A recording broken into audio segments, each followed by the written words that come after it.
tattooing still has a stigma in so many parts of the world. I was escorted out of a casino in Australia because I have my face and neck tattooed, and they told me it was offensive to their clientele. In Australia? In Australia. They have a large tattoo community there, don't they? Huge! Yeah. Tattooing in Australia is huge.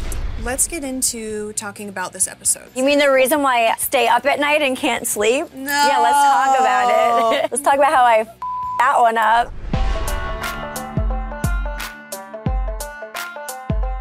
Hey everybody, I'm Ryan Ashley. Welcome to No More Ink, the ultimate deep dive into Ink Master and all of its contestants. Joining me today is Dave Patel. Hi, Dave. Hi.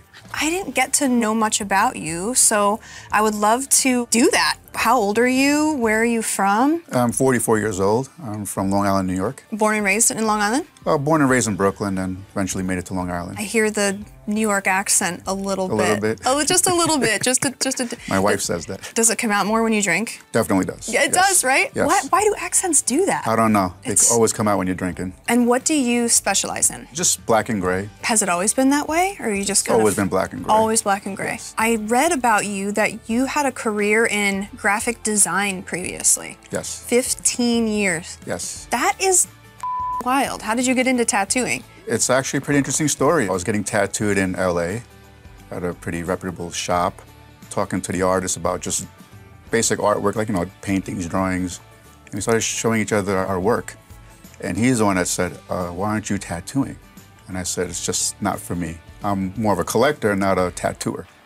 He said, I would like to see you with a machine in your hand. He said, come back to my studio and you could be an apprentice here in LA. But that means I would have to quit my job in New York and move to LA and do that. It's kind of tough to do at the age of 35. So I always thought about it, but never really pursued it right away. And then later on, I found a shop in New York to kind of take me in. What was that turning point where you were like, you know what, I actually do want to do this? Just the day-to-day grind, working for these corporations, doing advertising and marketing, and I got tired of being in front of the computer for 8 hours a day. I worked in fashion for a while before I tattooed, because as an artist, you got to use these. Starving artist is a term for a reason, yes, right? Yes. And so you have to figure out what career you can get into as an artist that can actually allow you to survive, in society today and everything. And I went into fashion, and even though I loved it, I realized I felt like a caged animal sitting at a computer for 60 hours a week, working for a company, even though I loved the company, and then at the end of the day, kind of having someone else put their name on my art that was so important to me,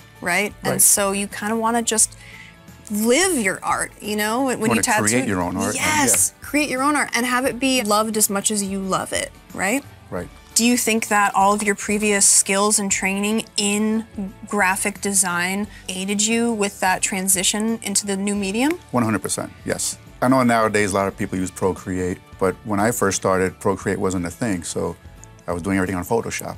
So it was a lot easier for me to design stuff. Yeah, you have that advantage because as a graphic designer, you're professionally trained in designing, designing and all that, And I was able to show my clients everything that they were about to get before they got it. How was it when you finally made that decision? You decided at 35 you wanted to start tattooing. So you've been tattooing now for 9 years? Well, 35 is when I started my apprenticeship. So 8 a little years. Little under 2 years on the apprenticeship. And oh, then, really? Got it. Okay, I was cool. part-time apprentice. I did both for a little while. Yeah. I couldn't just take the leap and leave my full-time job. Well, no, it's like... What if it doesn't work? What if it doesn't work? Yeah. It's going back to being a student again. Yeah. So you were a full-time graphic designer, part-time apprentice. Was that balance kind of hard? Yeah, the lack of sleep. Sleep. Just getting home late. Yeah. But I did it. I struggled through it, and it was worth it. It was well worth it. I mean, where there's a will, there's a way. There is a way. If you want it, you'll find a way to do it. Yeah, right? One way or another, Do you think it was hard at that point, after having that established career, after juggling the two different realms, actually breaking into the tattoo industry? How was that process? I mean, the process itself was difficult because I'm not used to it. But I wanted to add one thing. The reason why I kind of went into this field because I got tired of asking for a raise, and they would never give me a raise. So I quit after, going through that whole process. So then when I became a tattoo artist, my second year in, they told me to come back, and they gave me a raise, and they offered me double my salary. Double? Double. I said, I can't do it now. I'm gone. That's it. Wow. You were offered double your salary, and you still chose tattooing. Yes. That's love. So what did your family and your friends think about this career change 15 years in? Family was supportive. Friends were kind of questioning it. Wife was super supportive, so I followed, the advice of my wife and my family, and it all worked out well. Do you think that the career change was something really powerful and hard to navigate? To navigate, yes. In the beginning, I was a little lost. Feeling like regret or questioning yourself? No, I just had a bad exit on my apprenticeship, so I was kind of left to figure things out on my own a little bit. Was your mentor a dick? Yeah, definitely. Yeah.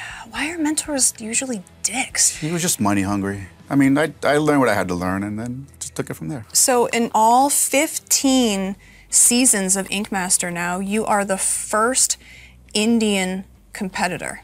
To me, that's crazy, right? It's wild. Yeah. Why is that? Maybe there's not that many Indian artists to choose from in the States, unless you're going to fly them out from India. Because there's a lot of shops over there. Is tattooing really big? It's growing tremendously, and I think this show has a lot to do with it. Really? It's like a boom? Yeah. How do you feel about being the first Indian contestant on the show? I mean, I guess I'm proud, right? Since I'm the stoked. Yeah. It's crazy this hasn't happened previously. Hopefully this brings more people to the table to come and be on the show. I hope so. Since we didn't get to spend that much time together, I would love to go through some of the other tattoos in your portfolio and tell me about some of your work. Okay. All right, so we're gonna go through a couple of your tattoos that you did prior to the competition and just tell me about them. Okay. Cool. You know I'm a sucker for jewelry. I know you are. Black and gray jewelry is my favorite thing. So tell me about this tattoo. So this guy actually is Middle Eastern, and this was his first tattoo that he was not really supposed to get due to his religion, but he got it anyway. And he wanted something to represent where he's from. So we found a beautiful girl's face that, with the eyes and the jewelry.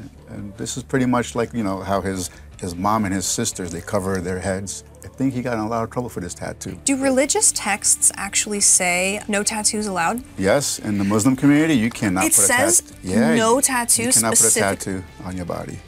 But, people will get them anyway, but you're not supposed to. But what's crazy to me is, didn't they recently, in the last few years, discover a 3,000-year-old Egyptian mummy who had her throat tattooed sleeves, and she was like a priestess? So I don't know how that works. Did something get lost in translation? Maybe they changed it after that. Along the way? They're like, you know what? We're gonna revoke that. Yep. Crazy. It's a beautiful tattoo. Thank you. Wow. Do you do a lot of large-scale work? Yeah. Yeah?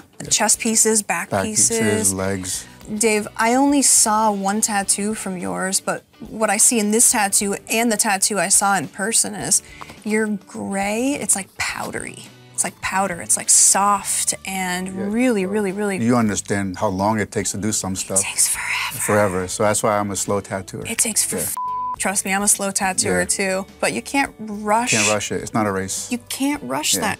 Well, in this sometimes case, it's a race. Yeah. No, it's really, really, really hard to pull off a lot of the techniques that I'm seeing in a lot of your work. And until you get in and try to really figure that out for yourself, you don't really appreciate that softness and how hard it is to achieve. It took me 7 years to learn that. To figure it out? Yeah. Yeah, super. I'm still learning. Same. Cool. So cool. Yeah, he wanted to dedicate it to basically like an Indian-themed back piece. So this is what we came up with. Absolutely. So do the ideas come from your clients, or do they come from you? Is it a collaboration? They give me a subject, and then we kind of just run with it. Run with it? Yeah. You pick the most important attributes? Yeah, I always sit down with them and design it with them. With them? Always with them, yeah. Wow. I feel like designing in front of your clients is kind of like bringing a whole entourage when you're trying on a wedding dress. Very stressful. Well, I don't like the back and forth. You do something, they want to change it, or they don't like something. I just rather just tell them while I'm doing it, so it's... While you're going through it together? Yep. Yeah. You don't think that hinders your creative process? No, I enjoy it. You enjoy it? I enjoy sitting with the client and talking to them about what they're about to get. Wow, very cool.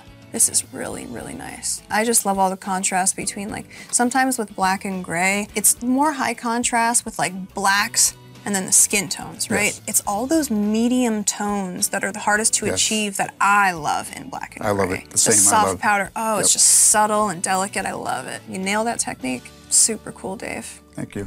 Today, you have 6 hours to tattoo anything you want. In this challenge where we kind of let you guys off leash to show us whatever you felt like showing us, you chose Ganesh. Yes. Why did you choose that? To me, I thought no one has ever done it on the show before, because I've never seen it myself. So I figured, let me just throw something out there that hasn't been on the show. Do you tattoo a lot of that type of imagery? Yes, I get a lot of requests for that. You know, Ganesh is definitely a symbol that is linked to your heritage, right? Yes. Did that have anything to do with the choice of that specific subject matter? No, it wasn't because of that. It was mainly because I've done them before, you know, I felt comfortable doing it. Nothing to do with religion or, you know, the background. It's funny watching you tattoo that, you know, because we came through at a few different points during that tattoo process. Yeah. And where you started on the tattoo, going up, I remember thinking like, man, he is crushing this tattoo. It was like really stylized leaves with super buttery, powdery shading. And then I think the second time I came over, I started thinking like, that is a really detailed tattoo for 6 hours. That's like an 8-hour tattoo. I definitely chose wrong. It's always the choices, Yeah. right? Some people get eliminated for their performance. Some people get eliminated for their sloppiness, the fundamentals. You had all of those things. It was the clock. If you don't develop black and gray enough, it's too confusing and it's too convoluted. You just bit off more than you could chew. I agree. I think I chose wrong, but I was extremely hungry. Hungry? And I was losing my Really? Yes. Yes. Oh my God, someone should have gotten you a banana. Or something, right? Yeah, you need some potassium. So what actually went down with that tattoo? As you were doing it, you went in with a solid plan, you were stoked on your design. I know in the end you say you chose incorrectly, but at what point did you realize that? About the point where you mentioned, when you came the first time, I was doing fine. And then I realized we had about 4 hours to go, and I was like, I'm not gonna finish this. You knew it midway? I knew it, yeah. That's why I started jumping around all over, because I just wanted to make it look like it was somewhat complete. Well, you screwed yourself because the whole bottom half is so dope that it was such a contrast to the top, because it was almost like, I can see you, you yourself, because I could see how good you are, and I could tell that you rushed, because when you compare the top to the bottom, it was obvious where you spent your time on. I remember you telling me it looked like two different artists did it. Yeah. I know that you decided to incorporate that cool halo in the middle of the tattoo, right? Or towards the end? Towards the end, yeah. Towards the end? Yeah. So that was just like an afterthought. Like you were like, okay, I'm just gonna throw this in. Yeah. That wasn't part of the original plan. It's crazy because it was one of my favorite parts. Because you like that soft Because gray. I love it! It really framed it out beautifully and really added to that overall composition, and it was really aesthetically pleasing, that beautiful halo. The client loved it. So, I know you thought you were done with challenges. I have one more for you. Of course you did. It's more of a little game. Okay. Oh, but there's more. There's always more. All right, Dave, what we're gonna do is we are going to go through a couple of tattoos out of a portfolio from one of your competitors. Okay. And you have to guess which artist did these tattoos. Okay. All right, let's see the first one. It's pretty cool. Yeah, this is really nice. It's pretty cool. Yeah. Bright color, cool, like circular, like spiraling composition, super bright. Do you have any initial names popping up in your head? I do. You do? I think I do. Let's look at the next one, and we'll see if your initial thought was right or wrong. Sort of a blend of styles. We have some realism, some line work, lots of movement and motion. You sticking with your inclination? I think it's the same artist. Let's see the last one. Yeah? Okay, let's see the last one. Wow, this one's cool. Yeah, this is really cool. This one's cool. I think I'm pretty positive now who it could be. Yeah? Yeah. Who do you think? Charlene. Woo! Perfect! I love the ramen bowl. She does really cool with the vibrant colors. And, Bright, beautiful, bright color. What can the world expect from you in the future? just more artwork. Just go back to work and do what I do best. Yeah, I Yeah. love that. Yeah. Isn't it cool when you don't have to say some like really crazy fantasy like I'm gonna go to Mars and colonize. You're just actually grateful and content with your beautiful life. I just want to go back to my studio and just work and be happy. You know, that's like a successful life. It is, yeah. Well, congratulations. Thank you. It was a pleasure having you here. It's a pleasure being here. And next up on No More Ink, Jessica Valentine. Hey, Jessica. Hey. Do you go by Jessica or Jess? Just call me Jess. So let's talk about you a little bit. Okay. I know you have a studio in Brooklyn. How long have you been tattooing for? It's hard to say because I've been in the industry for a really long time, but I did like 5 years or so as a shop girl and then eventually been tattooing. So I have been tattooing probably like 10 years now. However, I've only really stepped up my game the past like 2 years. Couple years? Yeah, it was like a lot of like street shops and you know, I wasn't really able to like do anything more artistic until about like COVID times. Let's talk about your style of tattooing. Okay. Referred to it as bubblegum traditional. I feel like you say bubblegum traditional and you get an idea in your head, right? Yeah. So I do a lot of like cute animals and girl heads and I use a lot of pinks. I really like neo-traditional because I love a good like mixture of bold lines and like fine lines, but I just say bubblegum traditional. I love that. Yeah. How did that style even evolve? Were you trained as a traditional tattooer? Coming up in the tattoo world, I worked at like a very like old school mentality traditional shop and they were like, do not draw like a girl. So now I draw like a girl. Oh yeah. Well, you're out of that situation now, obviously, and blossoming into this beautiful artist that you are now. Your studio is called Haven? Yeah. Haven Studio? Mm-hmm. In Yeah. Brooklyn? Yeah, technically we're in Queens now. We moved. So we're in Ridgewood. Oh, you're in Ridgewood now. We are right on the border of Bushwick and Ridgewood, but originated as a private studio in Brooklyn. And now we're like a full-fledged shop with like more girls and stuff. Got it. How many girls do you have over there? There's 6 of us total. And it's an all-woman studio? All chicks? Dope. Yeah, All right. I'm done working for dudes.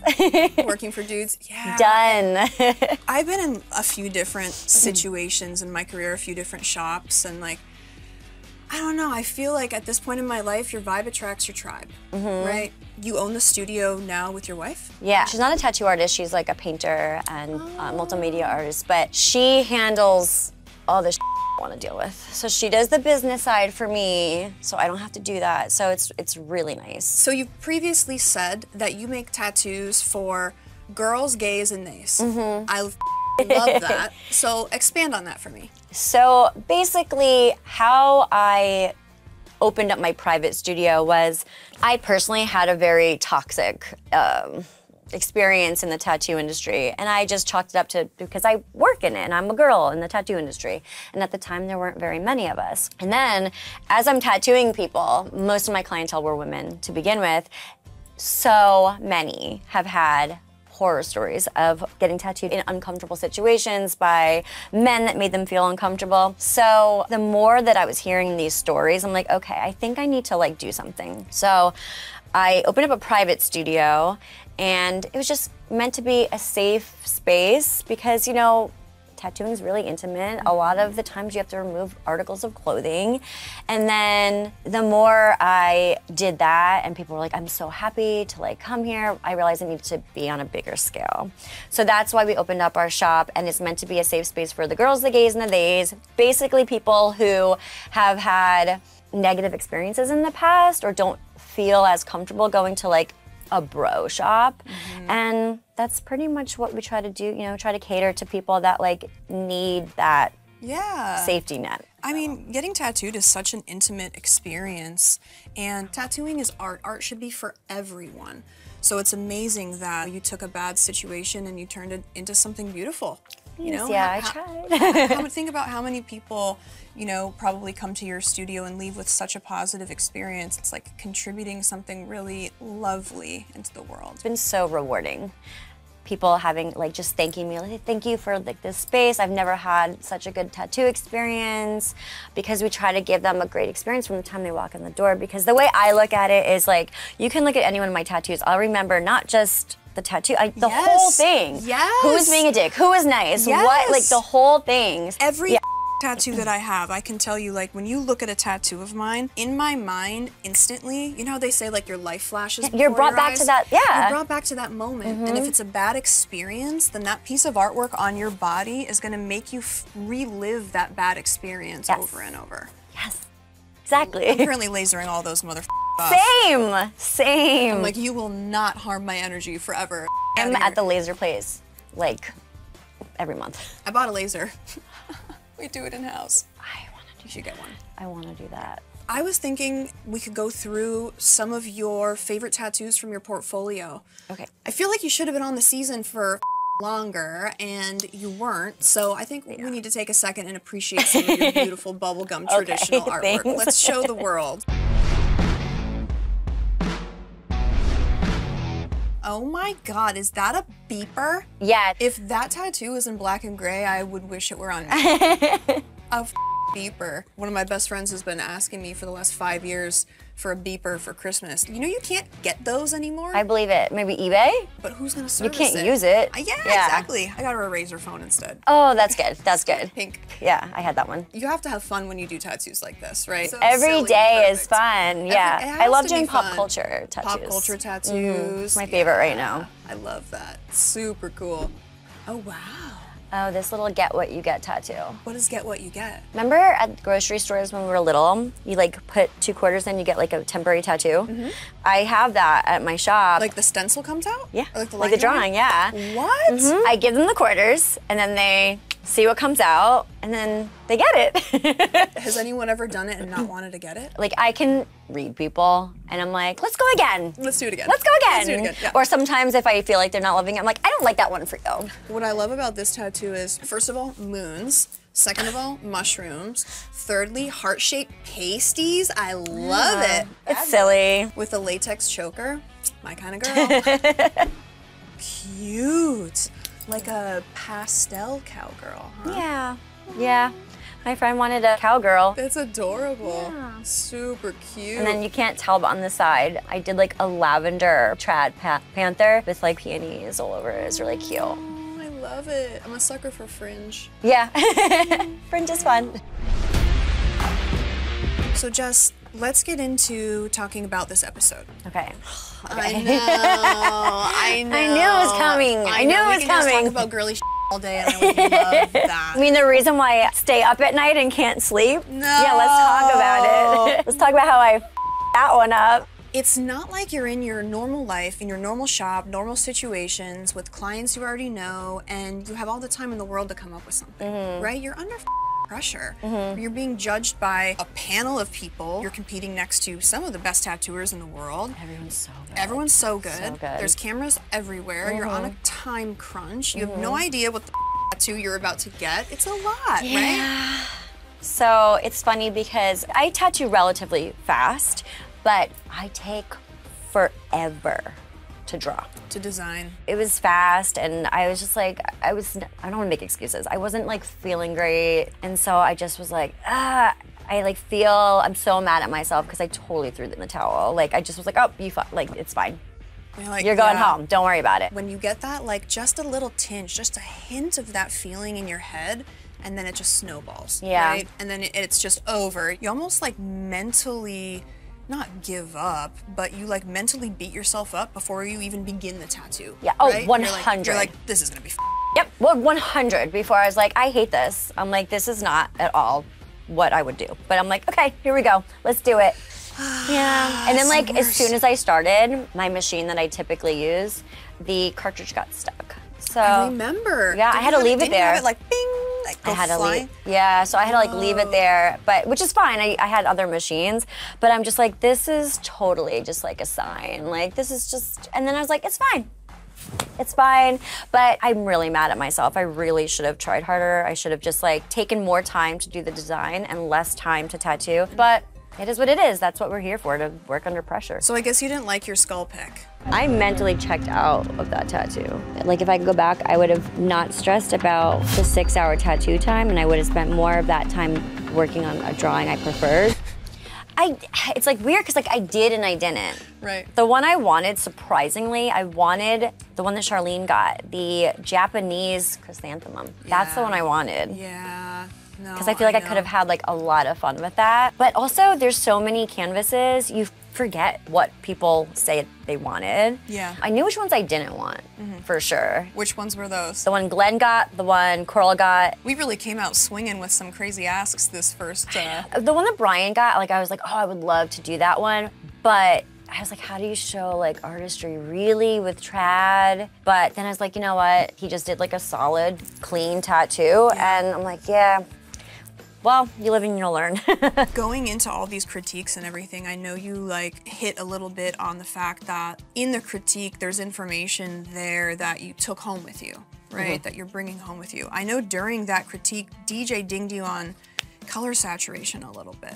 Is that something that you normally have a problem with? I know it's something that I have to work on.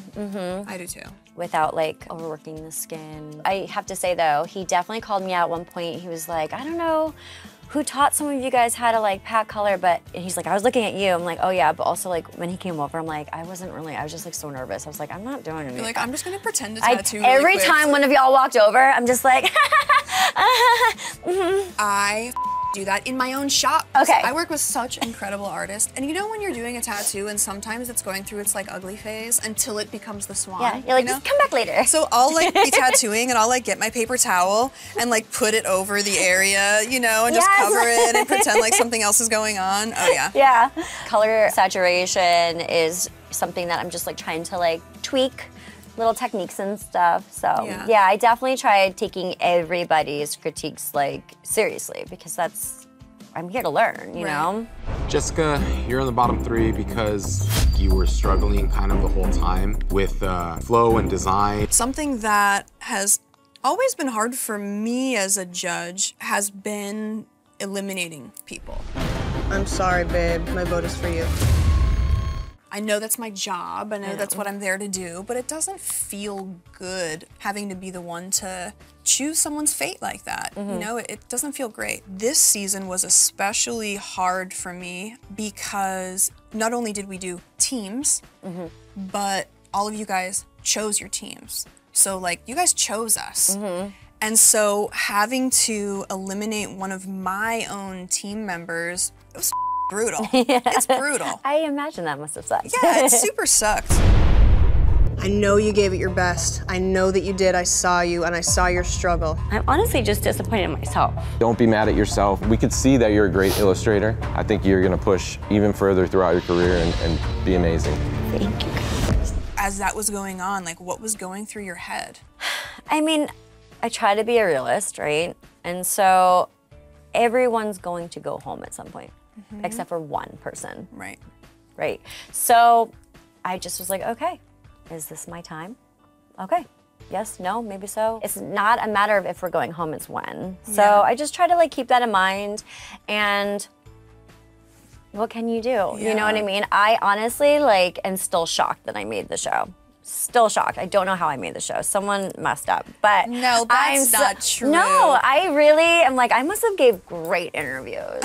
So Actually, I heard you did, to be honest. Oh, cool. Everyone said you did, actually. Honestly, I just feel so honored to have even been Yeah, there. I've been a part of so, it. I mean, yeah. what a cool life experience, right? It was really fun. Well, Jess, I hate to see you leave on that last challenge that happened. So let's do one more challenge. Okay.